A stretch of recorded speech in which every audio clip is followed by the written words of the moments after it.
in with a minimum bid. Yeah, we've got to go on the minimum bid, and if anything comes close to that, then we would pull it and look at another option. Get rid of that thing. But as long as you. We have a buy it now option. What? We have a buy it now option. Buy it now, yeah. Full price. The other thing it gives me a little experience though too, because we might, as we do other surplus sales, we might see either particular items that we want, that we think we get a better price online than on surplus sales. Has the city ever sold anything through eBay? No. As a city, Not so you'd that I- have to set up a new account and do all of those Yeah. things. Okay, I haven't got that far yet. interesting. Well, there's, I don't know if it's still in business, but over in Vancouver, do you know where Chuck E. Cheese is? Or by mall? Yeah. I have There's bought an and eBay. sold extensively on eBay. I can give you a hand if you want. But yeah, there's a place there that's actual business that says, sell it on eBay, and they will help you and take responsibility of the item for you and insure it if it has to be shipped and all that stuff for you. Now, how do we use the camera to take a picture of the lens if we're taking a picture of the lens? Yeah. Okay. Professional service agreement with Mr. Lewis. Sean, Oh, can I I'm ask sorry. a question about that You bet. lens? You bet. Who owned the camera that we bought the lens for? The old finance director. Okay, thank you. Yep. That tells me what happened. Yep. The second item is that we want to add more project tasks to Mr. Lewis, specifically for him to come to the retreat to do the presentation that he did for the budget work group that we had, and also to look at our second quarter actuals and comparing some of the assumptions that were made, and also help us prepare for 2011's budget process. This would be adding, we want to say it's another 44, it does not exceed $2,400, and I want to say that, I can't remember the exact hours that people were asking for, up to 25 hours to assist with the 2001's budget, and then 15 hours with the other projects, and 40 hours.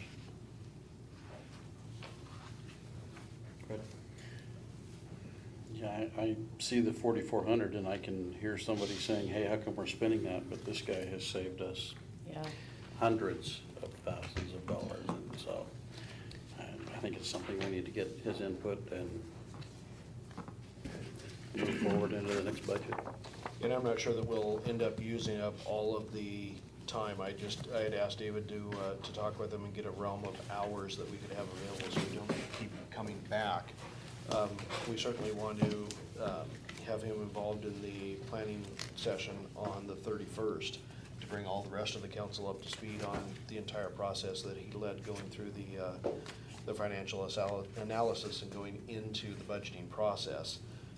The other thing we're also looking at is we're a little bit later than we thought that we would be in trying to bring on the finance director themselves, so trying to get them up to speed, budget process at the same time. Yeah, it's starting to add up, and I just want to make sure we don't put people underwater either, and that everybody can pretty much feel like they're staying on task for everything that they've got.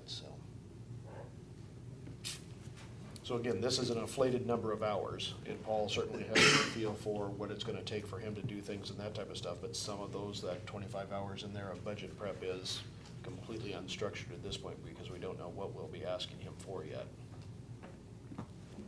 Paul? I want to say I was somewhat skeptical and even publicly about bringing Paul Lewis on at the beginning. I am completely converted. He has done a great job for the budget study group. Very impressive. I have nothing but high praise for what he brought to the city. Dave? Two questions, if I may. One, what happens if we don't do this? Well then, unless we have a finance director that comes in really fast, I would try to be bringing you up to date on everything that Paul has talked about in the spring, and I don't think I do it half as eloquently or with the knowledge that he put that together with. Two, I don't have the experience necessarily yet in the budget process, and I've been learning a lot from him, so I think it's an investment just for staff-wise here to, number one, get some good solid tools, preparing documents, preparing information for council to understand. Fair enough. I understand the experience level. The second one is, what's the impact on you and your staff if he doesn't do it? For the 5 of us now, we can stay up on daily tasks to add a piece like the budget, to prepare those documents, to prepare that. That's all I need to know. Thank you. Jennifer? Yes, I definitely think it's worth it. Like Councilmember Greenlee said, I was very impressed with them throughout the budget meetings and the workshops. I'm really glad to see it being funded through the finance department and not through any other department. I think that's more appropriate. That's it. Any other comments, questions? I'm on board with the whole thing. I agree with him. Elections office. And the last thing is the election office has a lease. There's actually 2 leases to use the community center for a place for ballot drop-off boxes. This is something we typically do every year. And if no one has an objection to it, I'd like to put it in the consent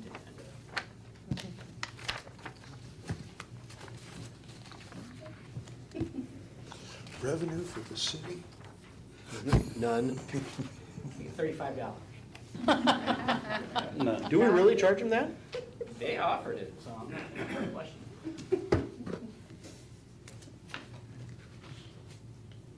They already have it written in their agreements, though. I understand. I'm always one of those people that, you know, it goes back to why are we paying taxes with taxes? But it's not a tax, but anyway. Okay, Joanne, voluntary green building standards. Yes, this is the item that was on your agenda last time during your meeting, and it's a declaration of support of voluntary green building standards between the Clark County and all the cities within Clark County. And you had asked for this to be tabled for additional discussion, and specifically related to the benefits of collaborating with other jurisdictions and not adopting our own green standard. I think the benefit is that in essence, we're all the cities are saying we will use the same standard of green. There's apparently different green standards because builders have been asking for consistency between all the jurisdictions for their clients that have asked to build their homes to a certain green standard. So that's the benefit of it.